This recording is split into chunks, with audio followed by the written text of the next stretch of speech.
आपको सीधे भारत मंडपम लिए चलते हैं। महिला सम्मान कार्यक्रम के मौके पर प्रधानमंत्री नरेंद्र मोदी वहां पर पहुंचे हुए हैं। आपको सीधे कार्यक्रम में लिए चलते हैं।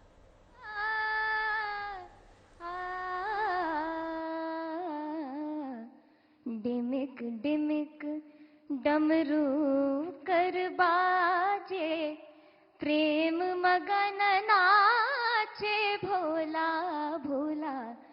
डिमिक डिमिक डमरू कर बाजे, प्रेम मगन नाचे भोला।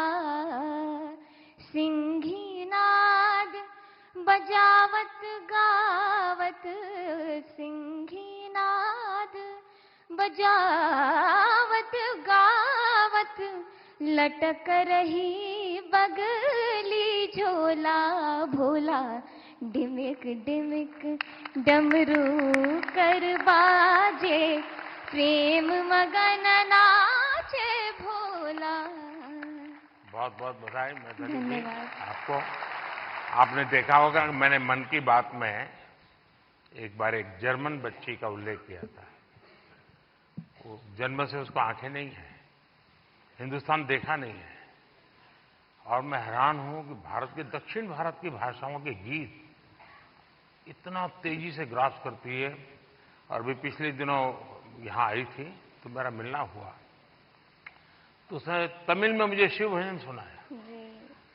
और संगीत की क्या ताकत होती है, कोई भाषा उसको मालूम नहीं है जर्मनी के सिवाय, लेकिन अद्भुत प्रभाव पैदा करती है।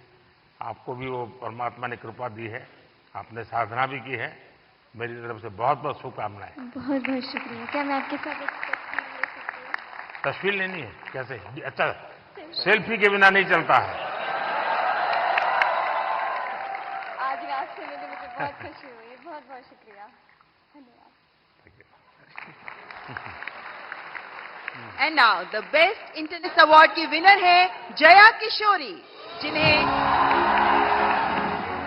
आधुनिक दौर की मीरा कहा जाता है।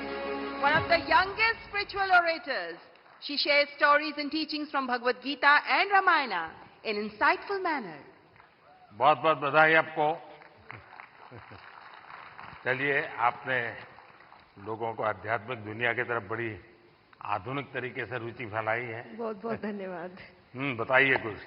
जी, मैं कथाकार हूँ, श्रीमद् भागवतम करती हूँ और गीता जी के ऊपर बातें करती हूँ, क्योंकि मेरा बचपन इन्हीं चीज़ों से गुजरा है। और जो बदलाव मुझ में आया है, चाहे शांति, सुकून, खुशी, हर चीज़ को लेकर। और सबसे बड़ी बात, क्योंकि हमारी सोच है कि भगवान से जुड़ना तो बुढ़ापे का काम है, और मुझे लगता है सबसे गलत सोच है, क्योंकि सबसे ज़्यादा अध्यात्म की ज़रूरत युवाओं को है। और अगर मैं मटेरियलिस्टिक लाइफ के साथ साथ आध्यात्मिक जीवन जी सकती हूँ, तो मुझे लगता है हर युवा जी सकता है। लोगों को डर लगता है कि अध्यात्म मतलब झोला लेके चले जाना। हाँ जी।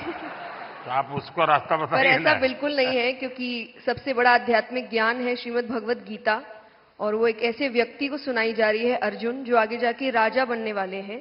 और राजा से ज्यादा ऐश्वर्य किसी के पास नहीं होता। और गीता में भगवान ने एक बार भी, श्री कृष्ण ने नहीं कहा कि राज्य छोड़ दो, बस कहा अपना धर्म पूरा करो जहां भी हो। बहुत बहुत धन्यवाद। And now the most impactful. देश की एकता को हमेशा हमेशा बनाए रखने का काम आएगा। तो कभी आप ऐसे विषयों को भी अगर प्रमोट कर सकते हैं तो बहुत अच्छा होगा। बिल्कुल। बहुत सारे मंदिर कवर किए हैं मैंने अपने वीडियोस में, और आपका बहुत बड़ा थैंक यू, क्योंकि अब सारे ही मंदिरों को बहुत ही नया रूप मिल चुका है। So thank you for that. Thank you.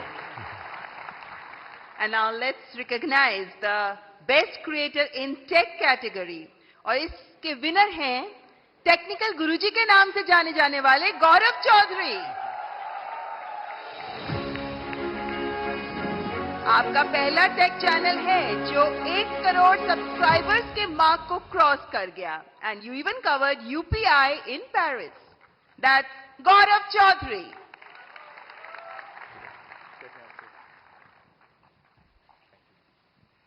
चलिए, अभी आज की दुनिया का इंसान है, कुछ बताएगा हमें। तो चलिए शुरू करते हैं। सर मैंने 2015 अक्टूबर में अपना चैनल शुरू किया था और उसका एक बहुत बड़ा कारण है डिजिटल इंडिया, जो जुलाई के महीने में शुरू हुआ था। उससे 1 साल पहले जब आपने make in India programme start किया तो हमने देखा कि कैसे टेक्नोलॉजी के फील्ड में स्पेशली इंडिया, जो हमेशा से हम जानते हैं कि हम सभी का जो टैलेंट है वो तो बहुत अच्छा है ही, लेकिन जैसे हमने देखा कि हमारे देश में जब मैन्युफैक्चरिंग स्टार्ट हुई, जो बाहर की कंपनियां भी इंडिया में आ रही हैं, तो उससे मुझे लगा कि क्यों ना मैं अगर अपना थोड़ा नॉलेज शेयर कर पाऊं, तो बस वही स्टार्ट किया है सर। आपने ध्यान में आया होगा, एक विषय को लेकर के मैं भारत काफी कुछ कर रहा है और दुनिया को भी मैं कहता रहता हूं। सभी दुनिया के बड़े बड़े नेताओं से इस विषय में मेरी जरूर चर्चा होती है और भारत का जो डिजिटल इंडिया का सक्सेस है, ये तो गौरव बराबर अच्छे तरह जानते हैं क्योंकि उसी फील्ड में काम करते हैं। लेकिन मेरा एक आग्रह रहता है कि उज्जवल भविष्य के लिए हमें टेक्नोलॉजी को डेमोक्रेटाइज करना चाहिए। हमारा यूपीआई ये इसका बहुत बड़ा सिंबल है। ये कुछ लोगों की बपोती नहीं है, ये सबके मालिकी है और दुनिया तभी आगे बढ़ेगी। कोई उसका एक बड़ा कंपनी का मालिक बन गया और दुनिया बांट रहा है, ऐसा नहीं। हम उसको डेमोक्रेटाइज करते हैं और मैं मानता हूं जितना ये पहलू आपके माध्यम से पहुंचेगा कि टेक्नोलॉजी को डेमोक्रेटाइज करने की क्यों जरूरत है, दुनिया के उज्जवल भविष्य के लिए थोड़ा सीरियस विषय लगेगा। लेकिन मैं गौरव जैसे दोस्तों से चाहूंगा कि आप इसको जरा बल दीजिए। सर मुझे ऐसा लगता है कि टेक्नोलॉजी जो है वो हम सभी को एक ताकत देती है आज की दुनिया में। मैं अभी पेरिस में गया था पिछले हफ्ते और मैंने जब वहां की टिकट यूपीआई से खरीदी तो बहुत खुशी हुई और मुझे लगता है कि इंडिया के पास में वो सारे सॉल्यूशंस हैं जो पूरी दुनिया के देश जो है अपनी जगहों पे इंप्लीमेंट कर सकते हैं। तो जरूर से कोशिश रहेगी।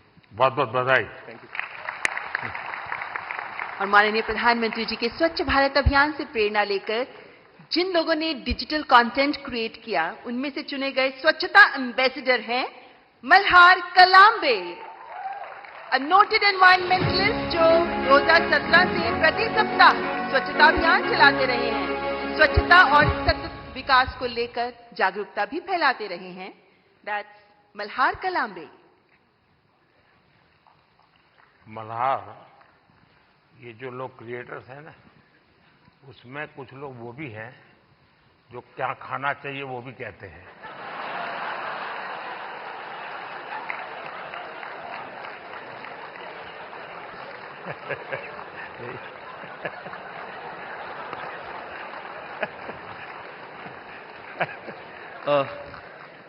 इस पुरस्कार के लिए शुक्रिया। मैं बेसिकली एनवायरमेंटलिस्ट हूँ। हम पिछले 6.5 साल से मुंबई में स्वच्छता मुहिम चला रहे हैं, आप ही से प्रेरणा लेके। पिछले 6.5 सालों में उन्होंने 500 से ज़्यादा क्लीनअप ड्राइव्स ऑर्गेनाइज की है, 80 लाख किलो से ज़्यादा कचरा मुंबई से साफ किया है। बट इतने सालों में मैंने एक चीज़ देखी है कि लोगों को कचरा उठाने में शर्म आती है, लज्जा लगती है। कई लोगों ने मुझे कचरे वाला तक कहा है। बट मैं एक चीज़ में विश्वास रखता हूँ कि अगर देश साफ करना है तो हाथ तो गंदे करने पड़ेंगे। Thank you. बहुत बहुत शुभकामनाएं। और आपने युवकों को बड़ी प्रेरणा दी है और अच्छी अच्छी सेलिब्रिटीज उनके साथ जुड़ती हैं, काफी मेहनत करते हैं और नियमित रूप से करते हैं, ऐसा नहीं टोकनिज्म करते हैं। और उन्होंने एक वातावरण बनाया है। मैं आपको बहुत बधाई देता हूं, लेकिन फिर भी मैं चाहूंगा थोड़ा बट सर मैं एक चीज कहना चाहूंगा, अपने अंकित भैया के साथ लास्ट ईयर स्वच्छ भारत दिन के दिन क्लीनअप किया था। ये मेरी भी एक इच्छा है कि कभी आपके साथ क्लीनअप कर पाऊं। वाह, थैंक यू। जरूर जरूर मौका मिलेगा। और हमारी हर प्रकार की सफाई में काम आ सकता है। इस चुनाव में भी सफाई होने वाली है।